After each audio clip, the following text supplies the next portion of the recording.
Salmo de número 133. Leiamos juntos. Ó, como é bom e agradável viverem unidos os irmãos. É como óleo precioso sobre a cabeça, o qual desce para a barba de Arão, e desce para a gola de suas vestes. É como o orvalho do Hermon, que desce sobre os montes de Sião. Ali ordena o Senhor a sua bênção e a vida para sempre. Amém. Vamos mais uma vez falar com Deus. Pai querido, Tua palavra está aberta, será exposta, e clamamos ao Teu Santo Espírito para que fale aos nossos corações. Que também, Deus, possamos sair daqui edificados, alimentados, sustentados por essa palavra que é a regra de fé e prática para os nossos corações. Oramos assim, Deus, no nome de Jesus. Amém e amém. Nosso Deus não é Deus de divisão. Nosso Deus é Deus de unidade. E a unidade de Deus se faz de tal modo que Pai, Filho e Espírito Santo são um único Deus. Quando nós olhamos a criação, Deus cria homem e mulher, Ele cria o casal e diz para que esse casal tenha filhos, e a intenção de Deus é um relacionamento, mas o pecado quebrou esse relacionamento. E aí o pecado trouxe consequências para a raça humana, e o pecado também traz consequências até para a igreja redimida, até para o povo de Israel. E um dos problemas do pecado é a divisão. Uma família dividida, ela não subsiste. Uma igreja dividida, ela não subsiste. Um país dividido não consegue atravessar tribulações e adversidades. E esse texto é um texto que está falando exatamente sobre isso. Mas quando nós pensamos a respeito da igreja, às vezes surge a curiosidade de imaginar o que as pessoas de fora da igreja pensam a respeito da igreja. E hoje, é claro, nós temos um momento em que a mídia expõe uma igreja muito focada na prosperidade, em outros elementos teológicos que estão tão distantes de nós, mas é isso que o mundo vê. Só que no século passado, um indivíduo muito famoso, Sigmund Freud, ele também deu o seu pitaco, eu vou chamar de pitaco, ele fez a sua observação a respeito da igreja. E num dos seus livros, quando ele trata da psicologia de grupo e análise do ego, em 1922, ele vai falar que a igreja, junto com o Estado, faz parte dos grupos artificiais. Na psicanálise, irmãos, as palavras na psicanálise nem sempre significam o que ela está dizendo que é. Então, eu não sei o que ele quis dizer como artificial. Vamos para frente. E ele não explica, ele só diz. Mas alguns psicanalistas vão estudar e vão dizer, só que um vai dizer uma coisa, outro vai dizer outra, mas não é esse o nosso objetivo hoje à noite. Grupos fortemente organizados, permanentes, mas artificiais, tanto o exército como a igreja. E quando ele fala da igreja, ele diz que a igreja, ela só subsiste, ela só existe porque tem uma força uma força externa que a impede de se desfazer. E que força externa é essa? Cristo. Freud está dizendo. E ele disse que prevalece então a ilusão de um chefe. E ele vai escrever o seguinte: não há dúvida de que o laço que une cada indivíduo a Cristo também é a causa a causa do laço que une uns aos outros. O laço que une o indivíduo a Cristo também é a causa do laço que une uns aos outros. Extremamente teológica essa afirmação de Sigmund Freud. E ele vai dizer, meus amados, que nesses grupos, tanto no Estado quanto na igreja, mas no nosso contexto é a igreja, os indivíduos estão ligados por uma força emocional, uma energia que nos une e que nos faz ser um grupo, um corpo. E quando nós olhamos para o texto que acabamos de ler, nós estamos diante de uma situação que reflete essa unidade. Israel estava dividido. O reinado de Saul, que tinha sido um reinado muito turbulento, muito complicado, fez com que a nação se dividisse entre norte e sul, mas Davi retoma, se torna rei de Israel, ele se torna rei de Judá, só que 7 anos depois do seu reinado em Judá, ele consegue unificar o país, ou Israel, tanto o norte como o sul, e se torna uma única nação. E essa unidade traz uma alegria ao coração do rei, essa unidade traz uma alegria ao povo de Israel, mas principalmente essa unidade traz alegria ao coração do Senhor, porque Deus quer ver o seu povo unido, Deus quer ver o seu povo andando pela mesma direção. Então, quando o reinado de Davi promove essa unidade em Israel, isso traz um júbilo para o coração do povo. E o Salmo 133 é escrito por Davi, mas ele é um cântico chamado Cântico de Romagem, que eram os cânticos que o povo de Israel cantava enquanto subia para o templo para adorar. E eles então, no caminho, eles celebravam a Deus com esse salmo que reflete a unidade do povo do Senhor. Por isso, eu quero propor o seguinte tema para pensarmos nesta noite: as bênçãos que decorrem da unidade. Quem vive na unidade é abençoado. E o Salmo vai nos ensinar isso, apontando 3 pontos, ou 3 bênçãos que nós recebemos quando nós vivemos em unidade uns com os outros. A primeira bênção é que nós temos satisfação no viver. Uma pessoa que vive, que procura a unidade, a comunhão, tanto no seu ambiente familiar, quanto no seu ambiente de trabalho e na igreja, essa pessoa é uma pessoa satisfeita com a vida. Não tem nada mais complicado ou pior para tirar a alegria de um indivíduo do que ele estar rompido com alguém. Eu não lembro quando não sei se você se lembra quando era criança, eu pelo menos fui criado numa casa onde nós somos 4 filhos homens. Então teve períodos em que um acabava criando uma tensão com o outro. E o período em que essa tensão estava armada era um período ruim, triste, né? Porque não havia diálogo, não havia mais a festividade, até que em um determinado momento, como acontece na maioria das famílias, há a reconciliação. E o momento de reconciliação é um momento de alegria, de júbilo. E é isso que o salmista está enaltecendo aqui. Ele começa dizendo: ó, como é bom. A palavra bom no hebraico significa tov. Bom não consegue expressar a intensidade do que o salmista quer dizer. A palavra ela é mais profunda, ela revela um sentimento que sai do âmago, uma alegria transbordante, uma satisfação, um júbilo que faz com que o salmista tenha vontade de saltar de alegria e de prazer. Satisfação aqui é entender que a unidade é alguma coisa formosa, magnífica, preciosa, singular. Oh, como é bom experimentar a unidade nas nossas relações. Mas o salmista também usa a palavra agradável. Oh, como é bom e como é agradável. E a ideia aqui da palavra agradável é como é prazeroso, deleitoso nós vivermos unidos como irmãos. E eu quero chamar a atenção para esse versículo 1. Ele diz que há uma satisfação na vida em comunidade, mas não nos encontros. É bom encontrar, é bom você vir à igreja, participar do culto, tem um momento onde nós cumprimentamos uns aos outros, não é verdade? E ali nós expressamos de uma forma muito superficial o que é comunhão, porque na verdade a comunhão, ela precisa estar vinculada à sua vida. O salmista não está dizendo: ó, como é bom e agradável termos comunhão. O que o salmista diz é: ó, como é bom e agradarmos vivermos.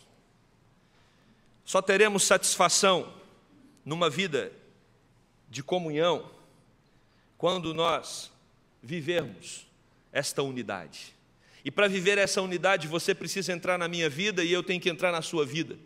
Nós precisamos nos conectar num relacionamento constante, num relacionamento diário, ao ponto de as suas dores interferirem nos meus sentimentos, as minhas alegrias interferirem nos seus sentimentos. É nós termos uma conectividade que vem do Espírito Santo, ao ponto de eu entender que não é possível e suportável eu viver longe da comunhão dos meus irmãos.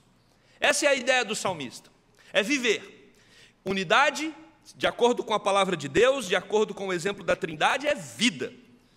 Se eu estou fora da comunhão, se eu estou fora da unidade, eu estou fora da vida.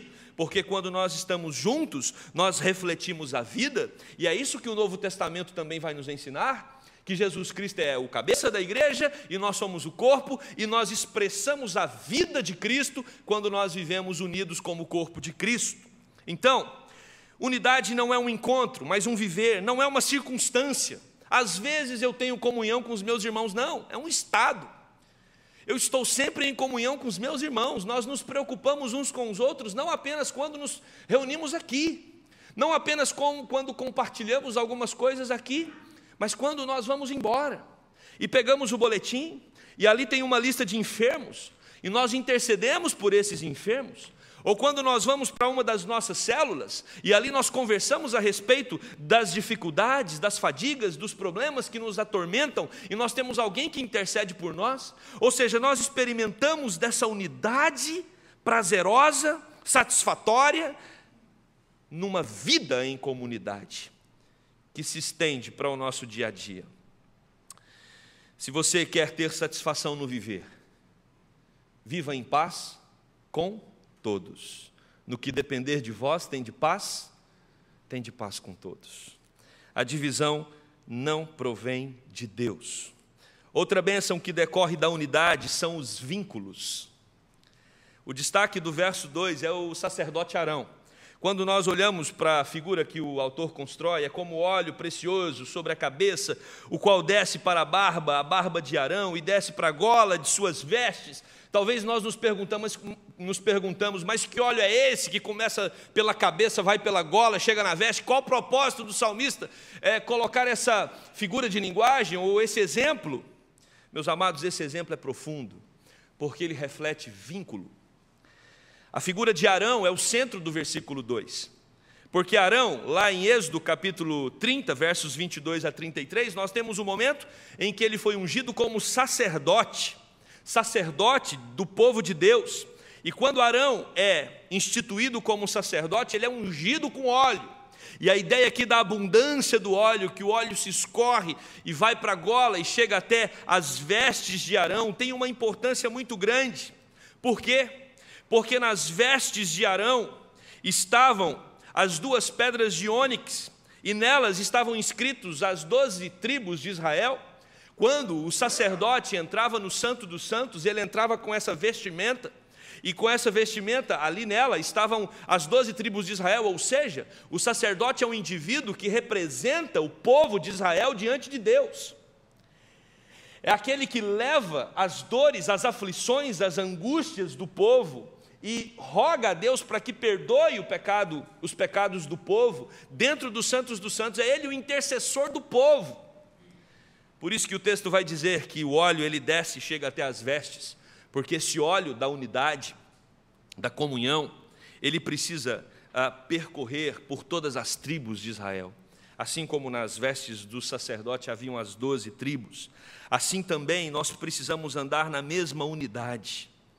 Nós somos hoje, diz o apóstolo Pedro, sacerdócio real. Não há mais essa figura do profeta que intercede por nós. Não há mais essa figura do profeta que faz o vínculo do povo com Deus, porque o apóstolo Pedro vai nos ensinar que todos nós agora temos acesso à presença do Senhor. Nós estamos vinculados a Deus por meio de Jesus Cristo. E, meus amados, o vínculo que nós temos a Deus por meio de Jesus Cristo é um vínculo que agora também se estende na nossa comunhão como igreja, na nossa unidade. Esse sacerdócio real que nós recebemos a partir do momento que confessamos Jesus como Salvador, ele me vincula ao corpo de Cristo. E agora nós estamos então interligados uns aos outros, espiritualmente. Não podemos então ter mais uma vida de quebra de relacionamentos, porque essa quebra de relacionamentos, ela afeta o recebimento das bênçãos espirituais. Eu quero repetir. Quando nós quebramos os nossos vínculos, nós somos impedidos de receber as bênçãos espirituais. Essa é a ideia aqui, quando o texto fala que Arão é aquele que intercede pelo povo. Ou seja, quando você não tem o sacerdote que intercede, você quebra o seu vínculo com Deus.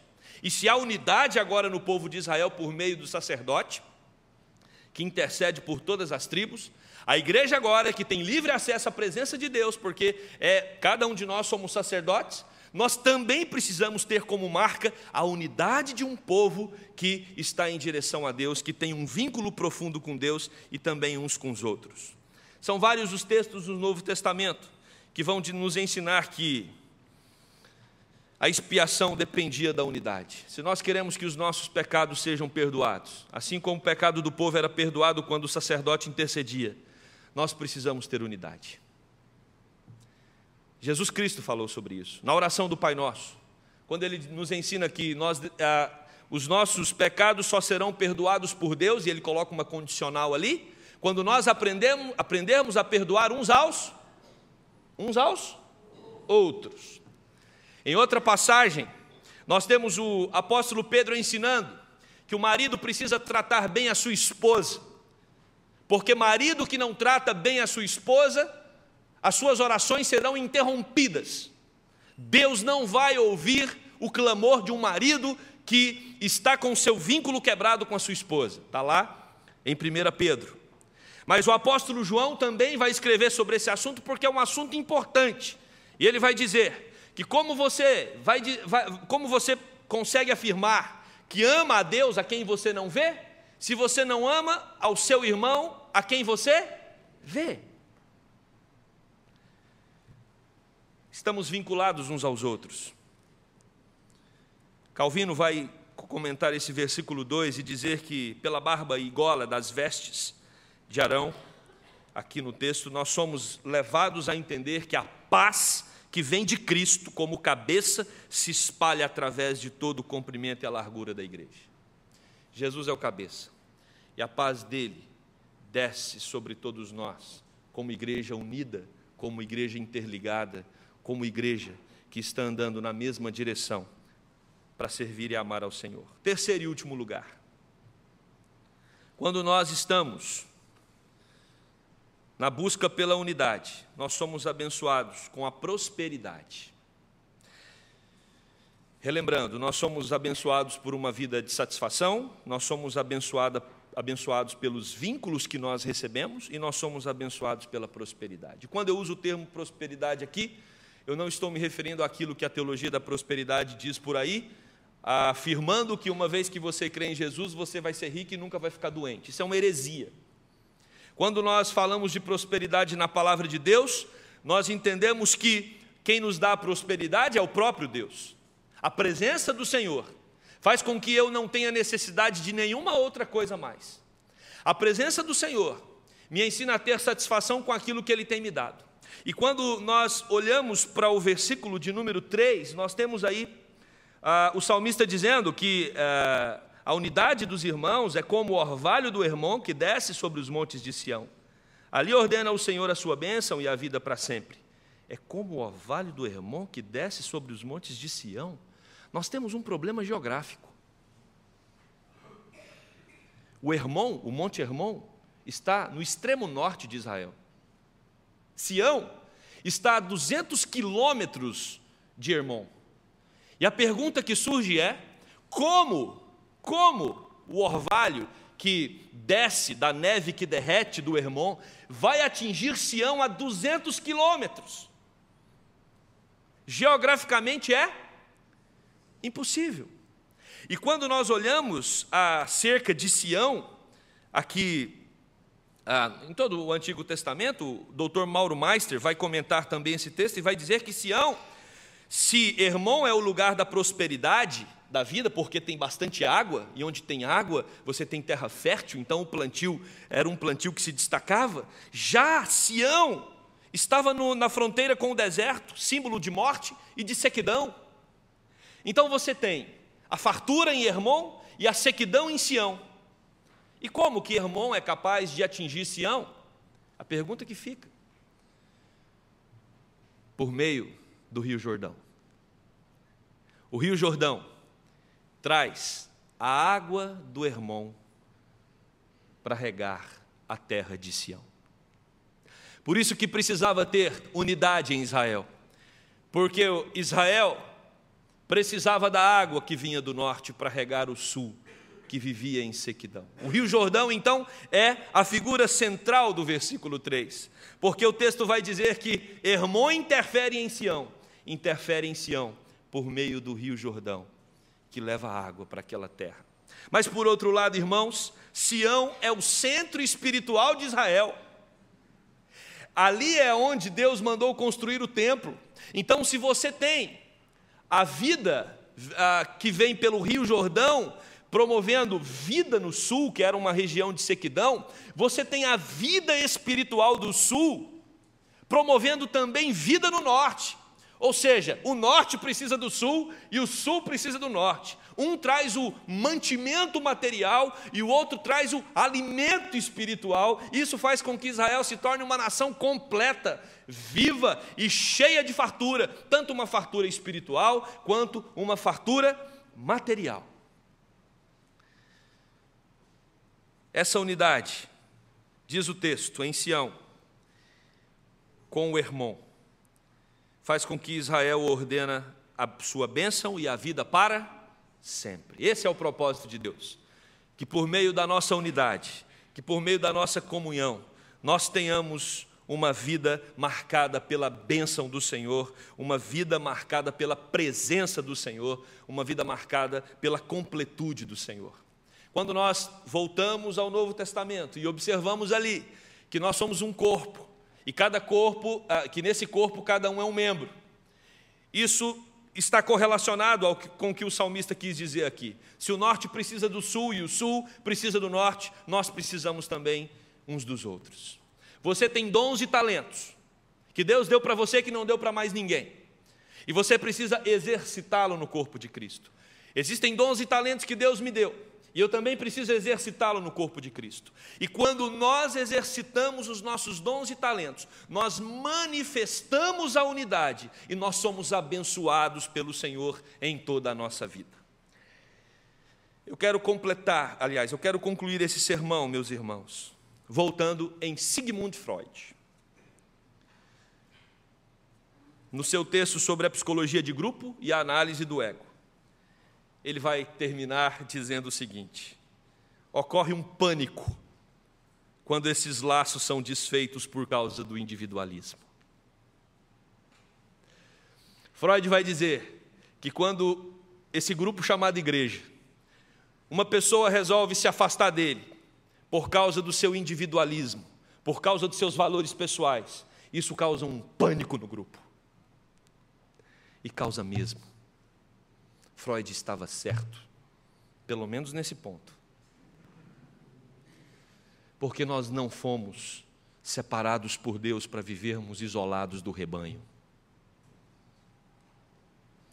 Nós não fomos chamados por Deus para vivermos longe dos nossos irmãos. Agora, não é fácil viver em comunidade, não. É um milagre. A existência da igreja é um milagre. É um milagre. Nós temos muitas razões para nos decepcionar com a igreja, não temos? Se não temos, criamos. Criamos. A igreja é um milagre. Mas é um milagre real que nós podemos experimentar. Não há coisa melhor do que estar na casa de Deus com os irmãos. É isso que o salmista vem nos ensinar nessa noite. Ó, como é bom e agradável viver unidos os irmãos. A quebra da unidade tira a satisfação, tira a alegria. A quebra da unidade interfere na nossa relação com Deus, a figura do sacerdote. A quebra da unidade prejudica a nossa prosperidade, tanto física quanto espiritual. Mas quando nós buscamos a unidade, nós somos marcados pela alegria, nós somos marcados por uma satisfatória relação com Deus e nós somos marcados por uma prosperidade que afeta a nossa vida espiritual e a nossa vida física. Que Deus, por meio do seu Santo Espírito, continue dirigindo a igreja presbiteriana da Gávea e a igreja presbiteriana do Senhor Jesus espalhada pela terra, para continuar andando em unidade, para a honra e glória do seu nome. Amém? Vamos orar. Querido Deus, como é bom e agradável viverem unidos os irmãos. Sem dúvida nenhuma. Não existe lugar melhor para estarmos do que na tua casa. O Senhor conhece cada um dos que entraram aqui hoje. O Senhor sabe, Deus, daqueles que precisam aprofundar os seus relacionamentos na vida eclesiástica. O Senhor sabe daqueles que precisam tratar questões familiares. O Senhor sabe daqueles, Deus, que às vezes têm seus corações amargurados por feridas que foram abertas ao longo das suas vidas. Mas eu quero que o Teu Santo Espírito traga nessa noite restauração. Eu quero que o Teu Santo Espírito, assim como usou Davi para unir Israel, Que o Teu Santo Espírito também fale aos nossos corações e una cada vez mais a Tua igreja. Para que essa igreja, Deus, seja precisa no exercício que ela tem que realizar. Para que essa igreja seja uma igreja alegre. Para que essa igreja, Deus, seja uma igreja abençoada. Para que essa igreja, Deus, seja uma igreja que esteja centrada na relação com o Senhor. Cuida de nós, ó Deus, nos abençoe e nos una a cada dia mais para a honra e glória do Teu nome, no nome de Jesus. Amém.